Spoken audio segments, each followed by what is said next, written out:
And then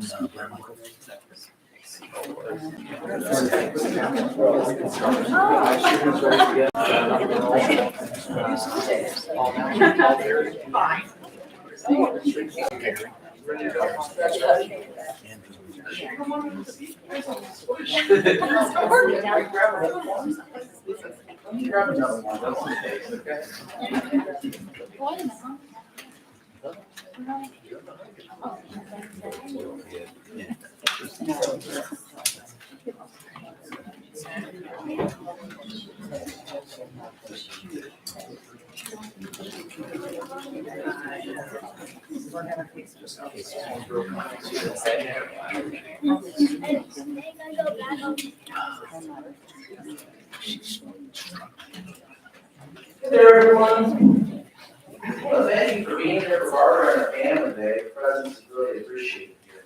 Before we get started with the service today, I just wanted to remind you, if you got your cell phones, if you turn them off on time, I'm sure we appreciate that. See uninterrupted.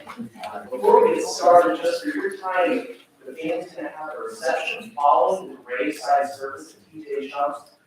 So just in case you want to stay and join the family there after the reception, just like to remind you of that. With that, we're going to pass on to Brian to get started with the service. Again, thank you for your attention.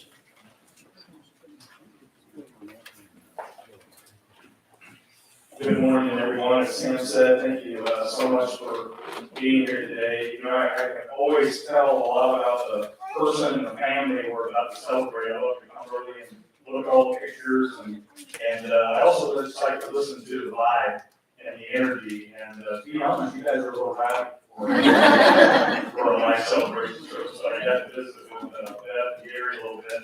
They also told me that the humor and energy was part of this family. So it's fitting today that we are here together today, and I'm sure on behalf of the family, they would all say thank you so much for coming today. Every handshake, every person you see triggers an old memory and perhaps a story, so thank you for being here. I got to spend quite a bit of time talking to Andrew the other day, and I said my approach to doing a life celebration is I believe that every life is a story that absolutely deserves to be told. Because we can learn and be inspired and encouraged by other people's stories. And that's part of the reason we're here today. We are here to mourn Laura's loss. You know, I understand that even at 92, this was very sudden. The family's already planning on getting together this last weekend for a celebration with her. And so even at 92, you know, an unexpected loss, in my experience, is one of the hardest things to deal with, because it just feels like a rug can pull out. And then you have so many decisions to make, and such a whirlwind that real healing doesn't even really start until about the time that these beautiful flowers start to happen. But today is important. It's important to be here today. And I'm a big believer in something that I call holy collisions.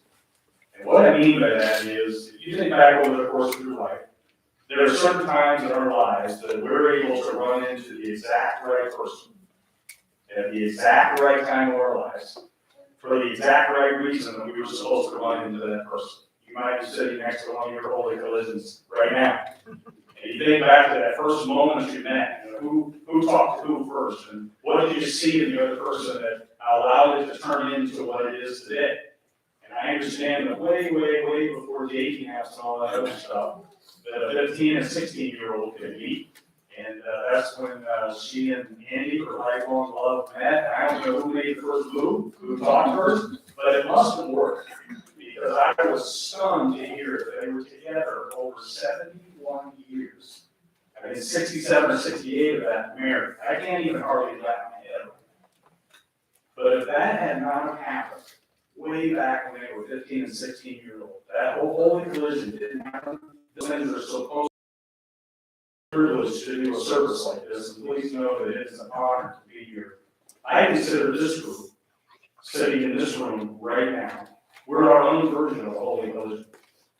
There's no way to explain why this group of human beings would ever be at the same place at the same time, other than whatever your connection is to the Lord of the family.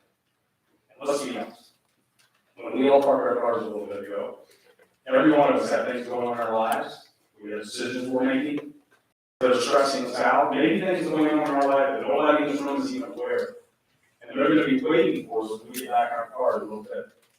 So my hope and my prayer is that by taking the next few moments and giving some attention to our story, that by the time we get back in our car, we're better people because of it.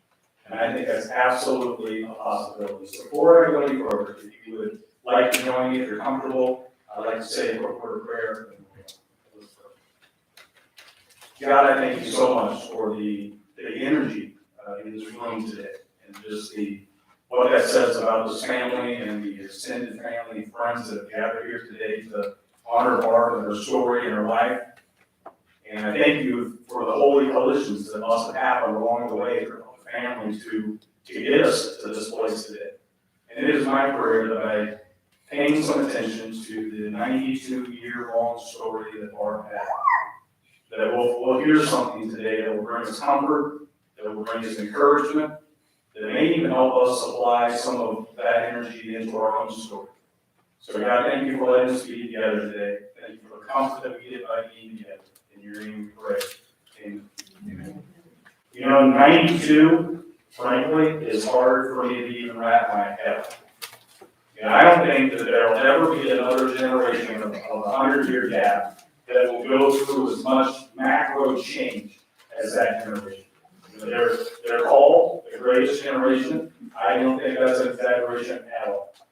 There was a grit and a determination and a sense of patriotism that existed in that generation that frankly does not exist at that level today. They were a very different generation. We were talking just a little bit ago. Our world has changed so much since the time that she was a young lady.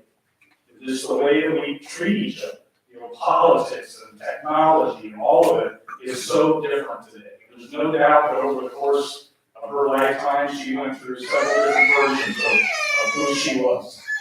And I did not have the privilege of knowing her. I got to hear a lot about her story. I love seeing the pictures, but this room is packed with people who did.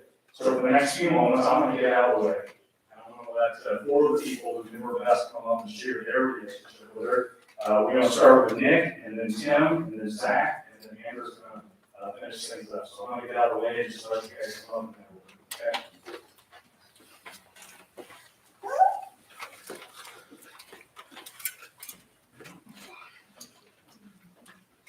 Hello. I'm glad to call you here today for Barb, Graham, and Theodore.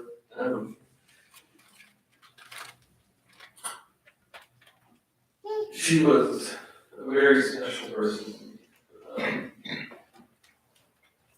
Some of my greatest memories are just spending the night at their house and spending time with her. She was always awake before the rest of us and standing in the kitchen, and I was watching Stranger Things. But just getting the opportunity to spend time and talk with her, she was just a very awesome person. From a very young age, I just remember talking about the Reds, talking about politics, our country and what it meant to her. But more than anything else, just I remember a lot of laughter with her. And she had an amazing ability to laugh at herself when she would do something.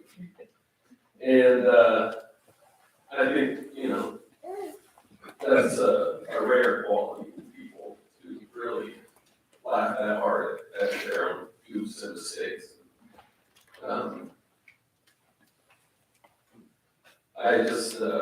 I'm grateful that we got to spend the time together that we did. And she was here 92 years, and I believe she was happy for all of them.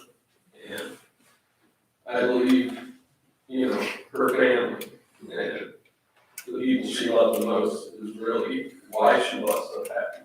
And I'm just glad that we got the time with her that we did. And I'm just glad now that she's at peace and with Paul and the person that he loved most. So Thank you all for coming.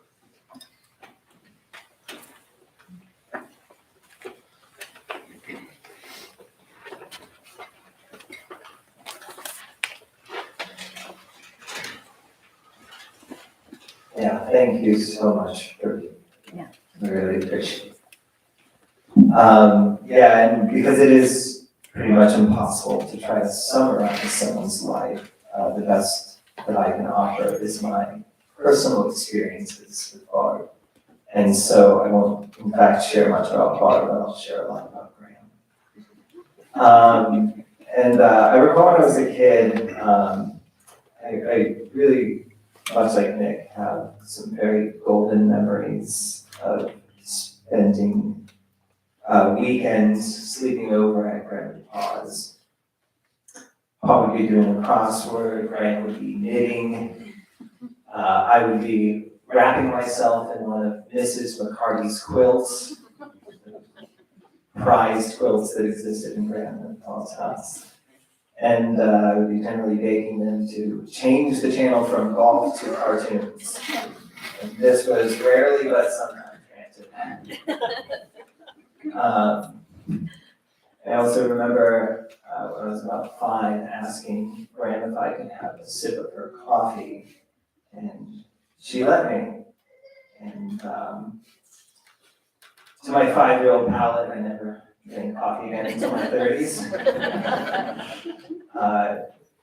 Actually, and I remember also as I watched her knit and grew incredibly curious about it, she very patiently and gently taught me how to knit, and gifted me a pair of needles and a ball of yarn that then made me the coolest first grader ever. Carried those to school. And these times with Graham were truly and very deeply magical. And then I also remember a couple times when Mom and Dad kind of left town for the weekend and Graham came over to babysit. And that's when I met another side of Graham. Turns out that she could be a bit of a stickler. And of course, anyone who knows Graham knows that she in fact was very fiercely independent and very strong-willed. And actually, thanks to that strong-willed side of her too, I think it was during one of those trips that I finally learned how to tie my shoes. So I was very, very grateful for that. But then as, I grew older and she grew older, the times that we spent together were far fewer, but they became something, I think, even kind of more magical and more special. I really, personally, I don't know that any of my peers could say that they could talk with their grandparents with the kind of friendship that I was able to share with Graham. It was just so easy to be in her presence. And a couple things that I think I just want to share about. I think what I am going to carry with me from Graham's story and what I really loved and appreciated about her. The first is that she was never afraid to be herself. And I think even as the years progressed, that matured into something even cooler, which was she was so comfortable in her own skin. And I just recall that all the times when I was with her, she was fully present with me.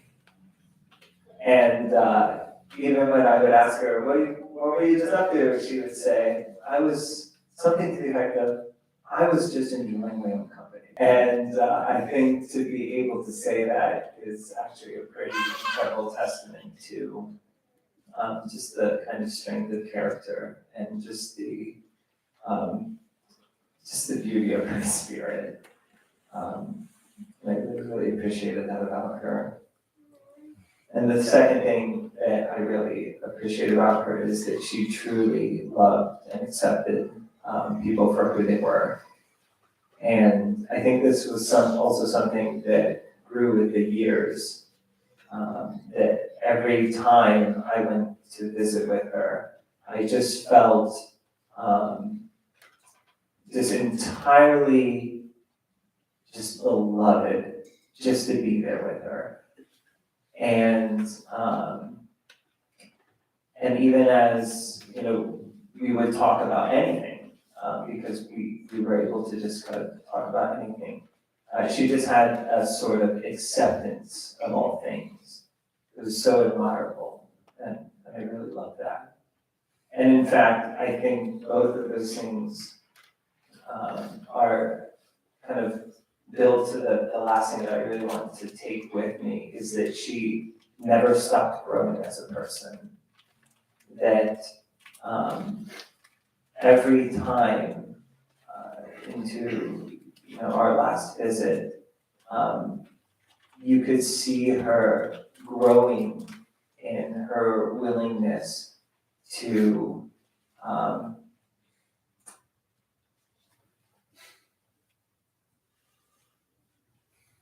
just accept whatever came her way. And even, in fact, even in losing Paul, losing someone, the love of your life for 70 years, she gathered the courage to still remain with us, for us, and to make the best of her years. And I just respect that so much. And I just love Graham so much. We're gonna miss her so much. Thank you.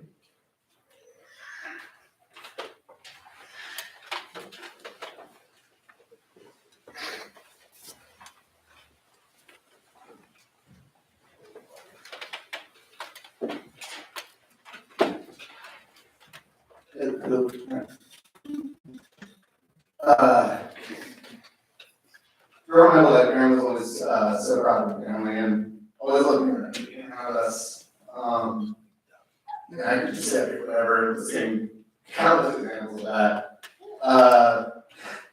One of my favorite ones was when I was really young. Paul would be playing solitaire on this electronic device, and sorry, so much of that. And golfing on TV, as was previously mentioned. And then we look over, well, Paul actually nudged me, and he goes, "What's the Graham? She's starting to get a nap."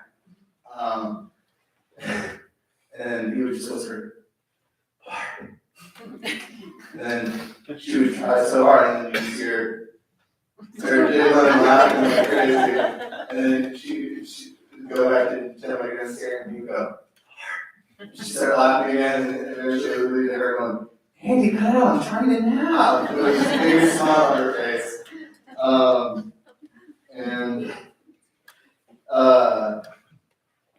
Just, she always brought so much joy to our lives, and she was a part of many firsts, like taking me to see Disney cars for the first time, and playing mini golf with Paul at countless times, and as mentioned before, always being ready to provide and joining in on the laughter. She was always so much fun to talk to, and always made the best faces to my many silly comments. Another, throughout my childhood, one of my favorite times of the year was always going to Grandpa's for Christmas and gathering with everyone. And I love was doing jigsaws with Graham. She was always the best at it, and me not so much.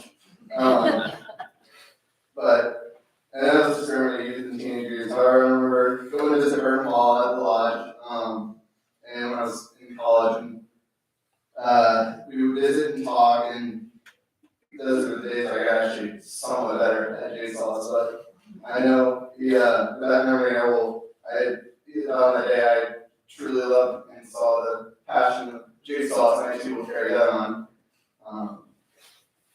And I was, and my later felt like, my wife would call her grandma, and I can tell, and she could tell us how much she loved us because, and appreciated us, because literally every call, she would say how she had the best grandkids.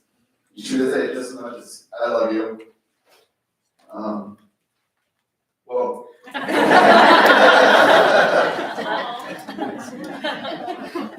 Thank you.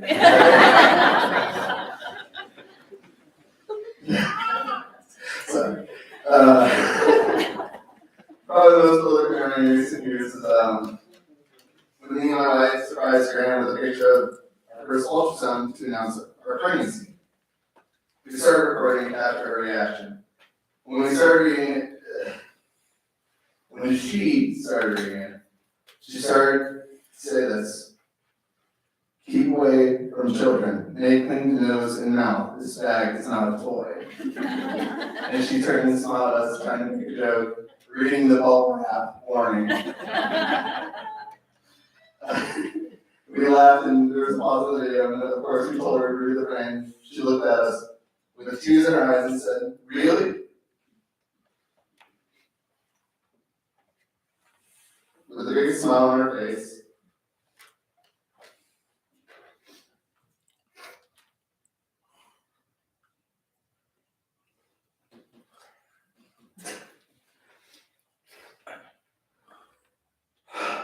I will always cherish those moments we had together, and I'll remember the laughter and the smiles Grandma provided me with her family.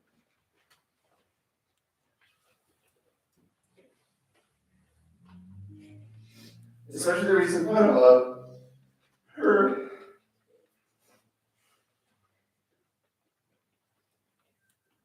and my daughter Natalie on her lap, her great granddaughter,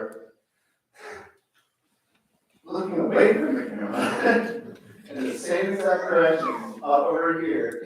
And I'm sitting here going, "Smile over here, please." And it was looking that way with the same face, same eyes, same smile, and with just covering her face. I'll always cherish that. Grandma loved me and miss you so much, but I take joy in knowing that you're with Paul, and you're smiling down on us.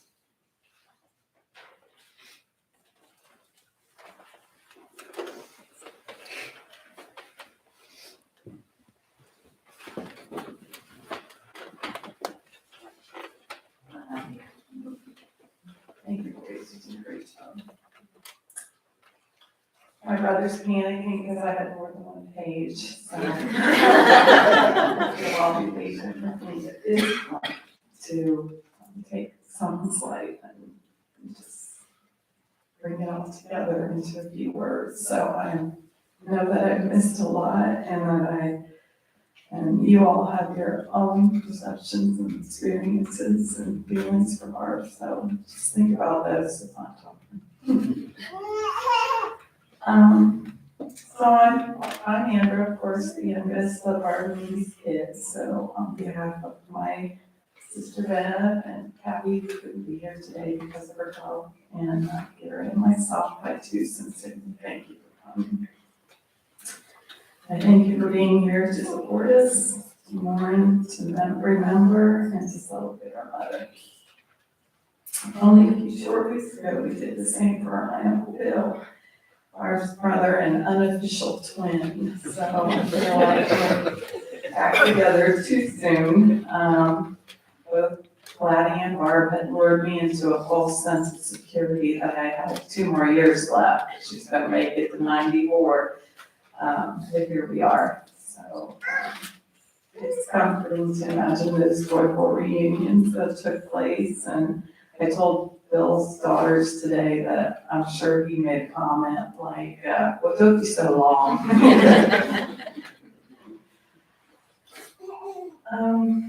Fundamentally, it's impossible to talk about mom without thinking about dad too. As I mentioned before, they were attached at the hip from the time we were very young.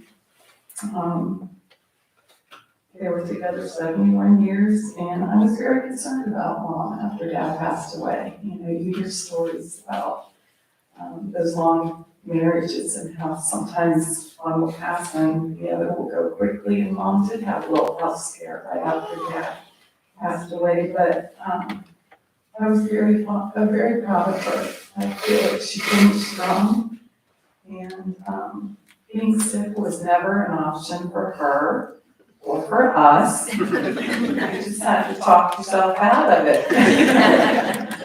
So that's what she did.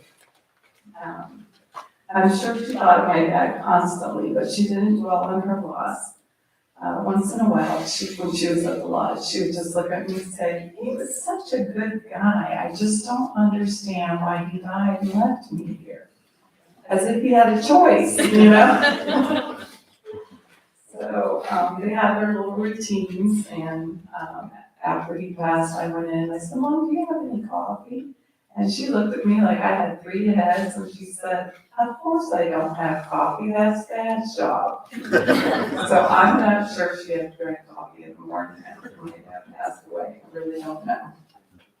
The height of the pandemic was especially hard for her and for many that were truly in isolation during that time.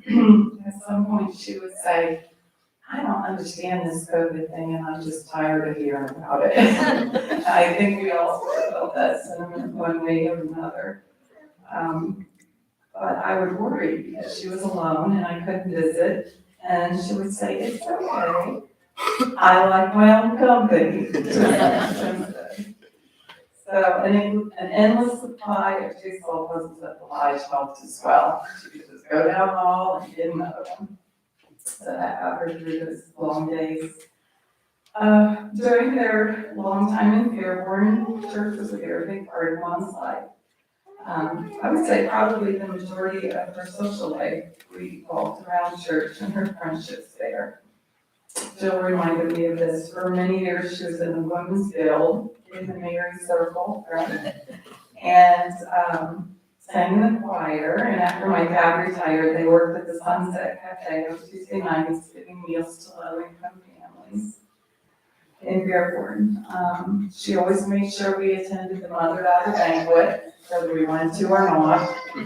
And it was an annual affair, and she always had a part in the planning and execution of that. She really did enjoy singing in the choir a lot. And Josh reminded me earlier this week that whenever they had like a special cantata for Christmas or something for Easter, and we would go to see her, she would walk up real serious with the rest of the choir, and then she'd turn and she'd see us sitting there and she'd start crying. And then she'd laugh at herself for crying. So that was, she always burst into tears. She was a bit of a crier. Most of the time those emotions came when she received a special gift, especially from my dad, or was on the receiving end of someone else's kindness or thoughtfulness. But she, like her siblings and all of the Beverly side of my family, do know how to laugh. Like really know how to laugh. Preaching to the choir because you're all out there. They don't just giggle, they don't snicker, they laugh until they cry, can't breathe, and shake up and down. So my dad loves to make my mom laugh, and it came easy for her, especially for him. I think that a remarkable part of her personality was her ability to laugh at herself as well. A couple of weeks ago, she asked me when I was in her apartment, she said, "Hey, would you take a look at my phone? It's acting up." She handed me the TV remote. And I said, "Well, it's a remote, so that might be why it's not acting like a phone." And she laughed and laughed and laughed, and so did I. So it's not a secret that my mother was not a great housekeeper in the traditional sense of the word. I don't think she was totally comfortable in a room that was in order. She liked clutter, she was comfortable in clutter, and if there was none, she would create clutter. Usually with the endless supply of small paper notepads that she kept everywhere. Jill said she couldn't get her housework done because she was always taking a tea break, so that might be why. But I benefited by growing up during her crafty phase. We made candles and did decoupage and macrame and all sorts of stuff spread all over the house all the time. And it was an acceptable mess in our house, at least to her. I'm not sure my dad was on board. So, but it made it comfortable there. The exception to her messiness, thank you, Josh, for reminding me, was her expertise in the area of laundry. She did not have a dryer and probably until she was probably 60 or 70 years old. So she always hung her clothes out to dry in the sun, and they smelled great. If you had a particularly stubborn stain, you gave it to Graham. She could work wonders with a bar of Bell's naphtha soap, a little lemon juice, and a sunny day. And there may have been vinegar involved as well. She loved to iron. I mean, how many people can say that? My goodness. And she had us girls ironing before we ever went to school. We were doing dad's hankies and pillowcases. I could barely lift the thing. But she did love to iron and did a great job. One time when she came to stay at the house to take care of the boys while Dad and I went on a trip, anyway, she came to stay with the boys. And when I got home, they asked me if I would fix their pants. And I said, "What are you talking about?" Well, Graham had put a line down the front of all of them. So apparently it is not cool to press the center pleat in cargo pants. I think her dislike for housework explained why she liked working outside the home so well. She loved the challenges of working and the social aspect of it too. As long as they were together and as traditional as my dad was, my mom was independent in her thinking and liked making her own money. She may have been a little bit ahead of her time in that way. She also liked spending her own money. It's rumored that there's a wing named after her in the former Sears Tower. I find it fascinating that as long as they were together, my parents had separate checkbooks until Bev and I had to convince them to combine them at the end for convenience sake. At the ripe old age of 40, Jill was born, and my mom became a grandmother and was forever changed. She was transformed into Grammy or Graham, and we rarely called her anything else.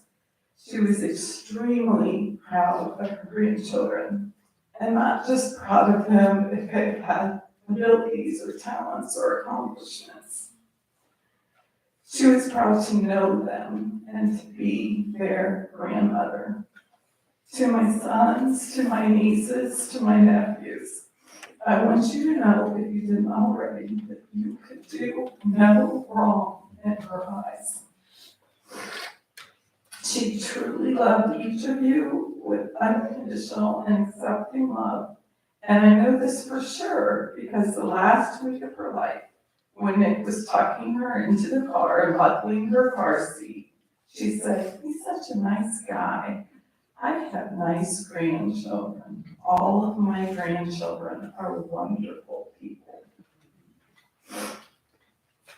As a child and a grandchild, it's difficult to know what your parents or grandparents were like in their younger years. In 1987, we gave her a book for Mother's Day and asked her to fill it out. It was called Grandmother Remembers. The intention was that we could have some of her history written down. And I was elated yesterday when I found it amongst the pictures that I was going through, only to find there was not one word written in that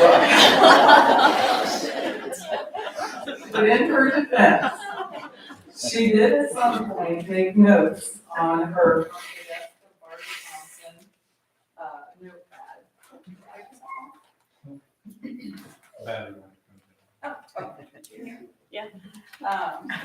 She made some notes on her from the desk of Barbara Thompson notepad and stuck them into the book. I'm sure she was gonna elaborate with the notes later on, but it's so human for us to believe that we have time to do those things someday, right? And so here are some of her thoughts. About her parents, she wrote, "He loved nature and was patriotic. She taught me to be patient and love reading. She was very independent and worked hard. He liked to have good times." About her childhood, she said, "My childhood felt hectic sometimes. My parents divorced and I was insecure about it. We moved a lot and I went to school, many places in Dayton. I was good and liked school, even though I was shy from changing schools so much." My mother was shy. "I wanted to be an airline stewardess when I grew up. I helped with the chorus. My family went on picnics to amusement parks, usually taking the streetcar to get there. Once my father," and I can't wait to see if Carol and Mary remember this.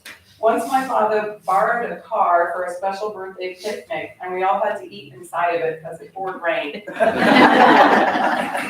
I never had my own room. Growing up, we played a lot of cards, Monopoly, Jacks, checkers, and Parcheesi. My dad taught me pinochle when I was 6 years old. We were probably poor by what you would call a poor child today, but we didn't know it. We ate whatever our mom made." And Alex, I think that one was for you. "My first job was a clerical position at Capel McDonald, later known as E.F. McDonald. I met Pa at the corner delicatessen when I was 15. Just in those few jotted notes, I learned some things about my mom I didn't know before. I'm going to end with something, and I want you to know up front, I do not intend to be crass or disrespectful. But my mother's last words were 'cover my butt.' The nurse was preparing to give her a shot to ease her pain, and we knew it would also bring the end of her life. But she was modest, like all of us, and feared being exposed. I thought about that in the last few days. I realized her words are telling and somewhat universal. We need to know that there is someone to cover our butt, to have our back, especially when we are most vulnerable. We need the assurance of knowing that we are loved, and that those who love us will not expose us. We need people in our lives that will shield us when we are old, or weak, or ill, or just need protection. We covered her, we held her, we told her how much we loved her, and we said goodbye. Thank you for being here today to say goodbye as well."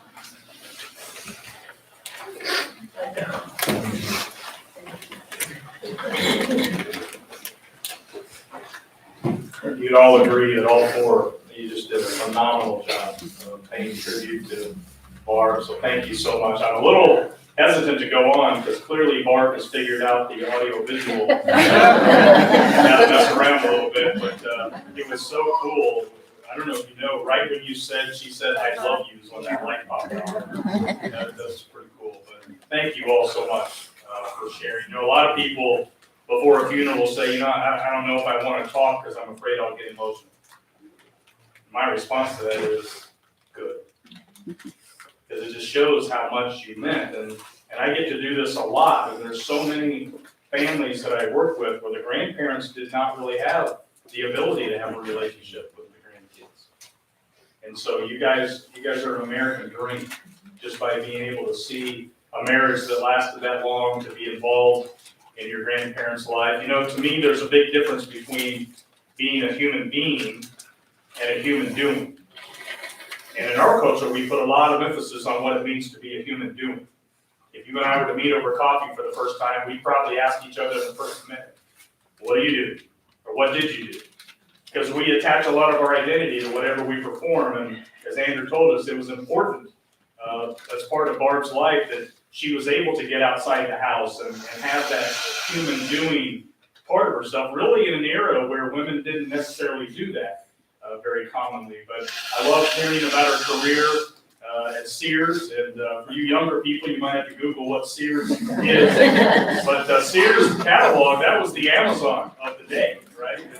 I live in Waynesville, and we have 2 of the Sears houses. You know, you could actually order a house from the catalog back in the day. So hear of her career and how important that was to her for well over 25 years said a lot about who she was as a human being. We just heard how busy she liked to stay and had the hobbies, and it sounded like she and Andy really yin and yang well together in the things that they were interested in doing. So no doubt she was a prolific human doing.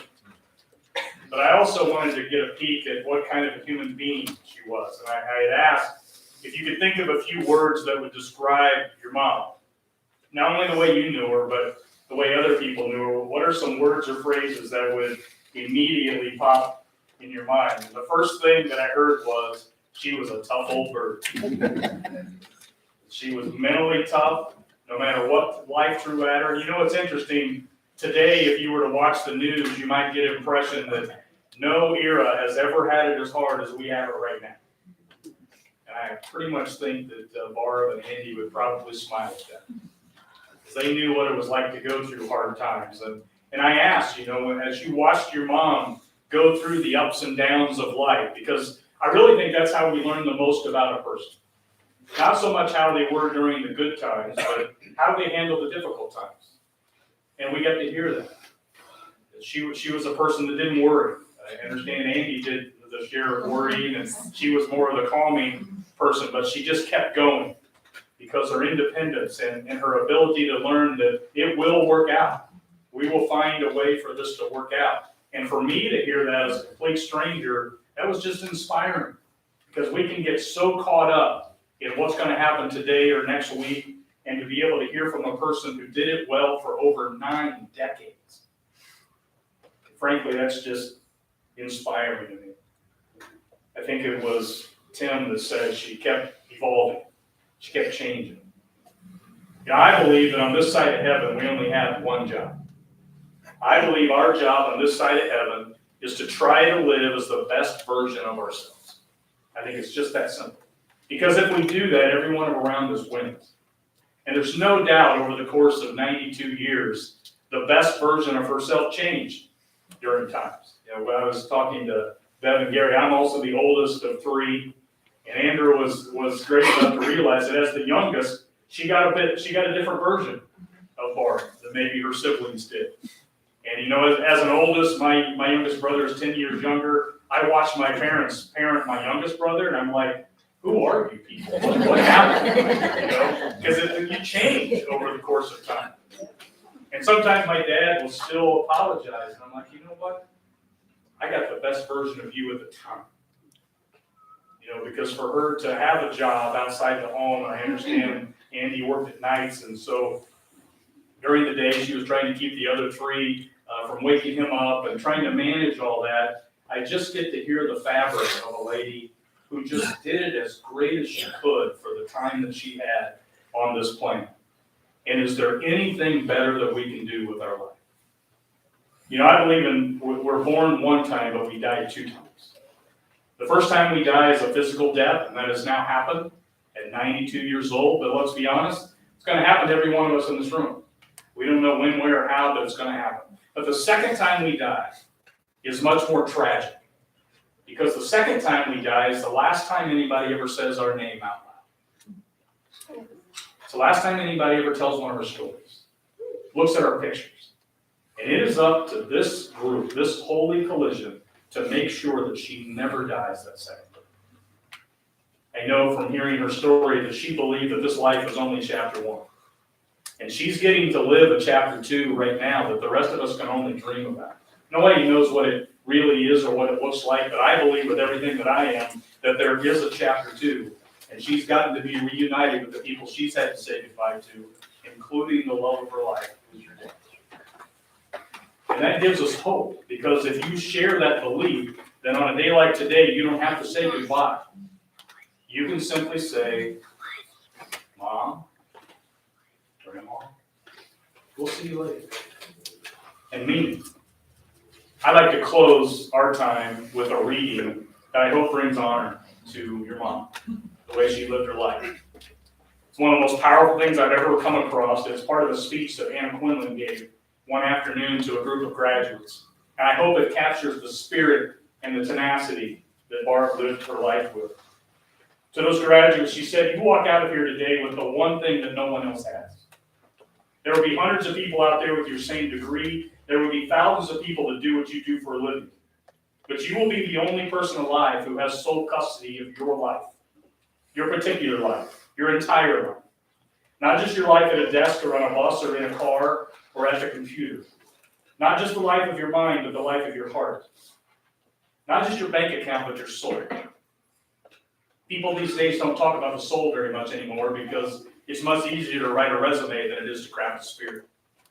But a resume is a cold comfort on a winter night, or when you're sad or broke or lonely, or when you've got back the test results and they're not so good. So she said, here's my resume. I tried to be a good mom. I'm not perfect, but I've tried.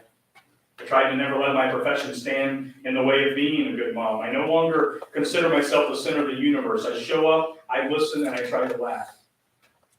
I was a good friend to my husband. I try to make my marriage vows mean what they say. I show up, I listen, and I try to laugh. I'm a good friend to my friends, and they are to me. Without them, there would be nothing to say to you because I would simply be a cardboard cutout. So I call them on the phone when I can. I meet them for lunch. I show up, I listen, and I try to laugh.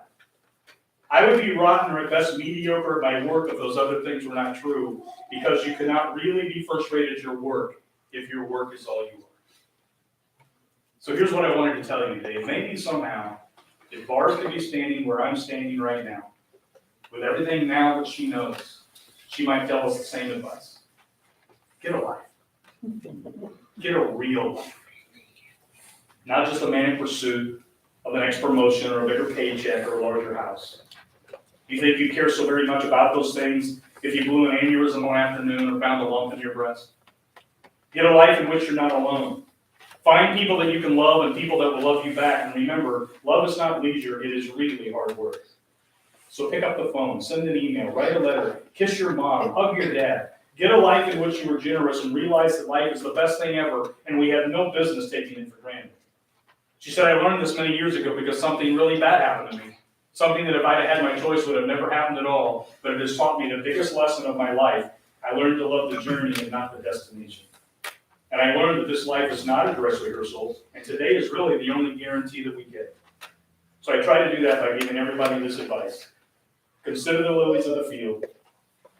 Look at the fuzz on the back of a baby's ear.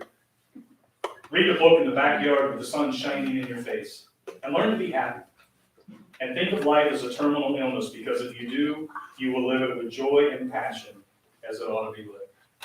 And it sounds to me that you all got to bump into a lady who lived her life as good as it could have been.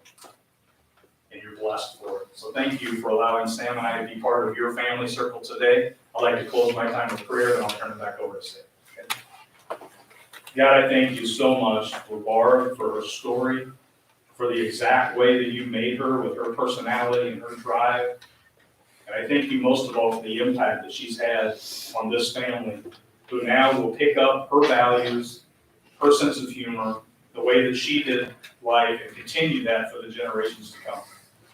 I thank you for the knowledge that you have received her in a place that we can frankly only dream about. She got to smile as she was reunited with the people that she had to say goodbye to, but I have a feeling she will be waiting on the edge of her seat to get to see this group again someday. So thank you for that knowledge and hope, and in your name we pray this thing. Amen. Amen.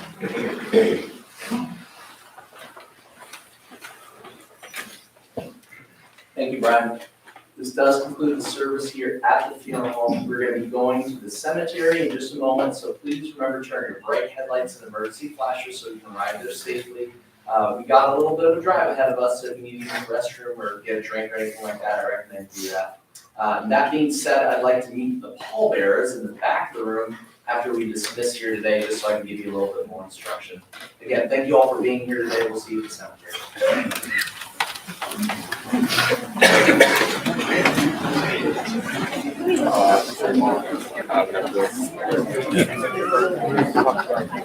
I'll make sure.